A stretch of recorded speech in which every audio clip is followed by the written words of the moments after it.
வெற்றிவேல் முருகனுக்கு அரோகரா. என் அன்பு குழந்தையே, உன்னுடைய வாழ்க்கையில் நீ அன்பு பாசம் என நம்பி ஏமாந்து கொண்டு இருக்கின்றாய். அனைவரிடத்திலும் உண்மையான அன்பையும் பாசத்தையும் செலுத்தி விடுகின்றாய். அந்த பாசம் ஒரு கட்டத்தில் உனக்கு கிடைக்காமல் போனால் மிகவும் ஏமாந்து போய் நிற்கின்றாய். என்னடா இந்த வாழ்க்கை என்று சொல்வது போல் உன்னுடைய வாழ்க்கையை நீயே கெடுத்து கொள்கின்றாய் தங்கமே.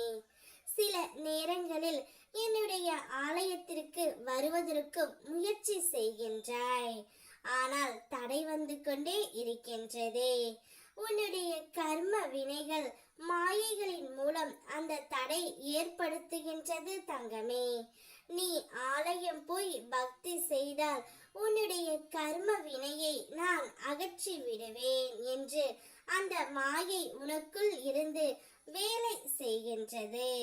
நீ ஆலயம் வர முடியாவிட்டாலும் உன்னுடைய வீட்டில் இருந்து விளக்கேற்றி நீ என்னை வணங்க வணங்க உன்னை பிடித்த அந்த பீடை விலகி ஓடிவிடும் தங்கமே. பிறகு நீ நினைத்தது போல் என்னை வந்து ஆலயத்தில் பார்க்கலாம். மனதை போட்டு குழப்பிக் கொள்ளாமல் வீட்டில் இருந்தபடியே என்னை கூப்பிடு. உன் அருகில் இருந்து உன்னை நான் வழி நடத்துகின்றேன்.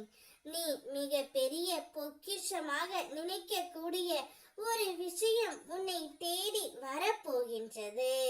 நீ சற்றும் எதிர்பார்க்காத பெரு மகிழ்ச்சியை கொடுத்து உன்னை நான் இன்பத்தில் மிதக்க வைப்பேன்.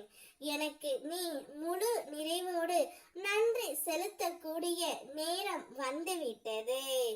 ஆனால் அதற்கிடையில் அன்பு பாசம் என நம்பி அனைவரிடத்திலும் ஏமாந்து நிற்கின்றாய்.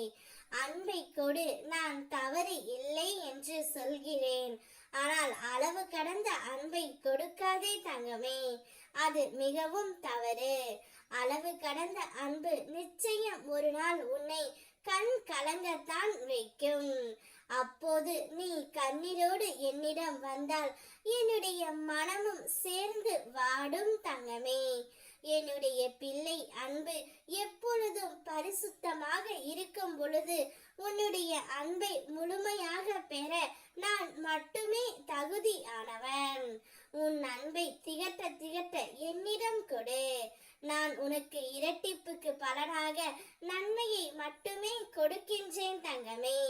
உனக்கான நல்ல நேரம் இதோ ஆரம்பித்து விட்டது. உன்னுடைய கஷ்டங்களும் துன்பங்களும் அனைத்தும் முடிந்து போய் விட்டது. இனி வாழ்க்கை ஒளிமயமாக நீ இருக்க போகின்றாய். வெற்றிவேல் முருகனுக்கு அரோகரா.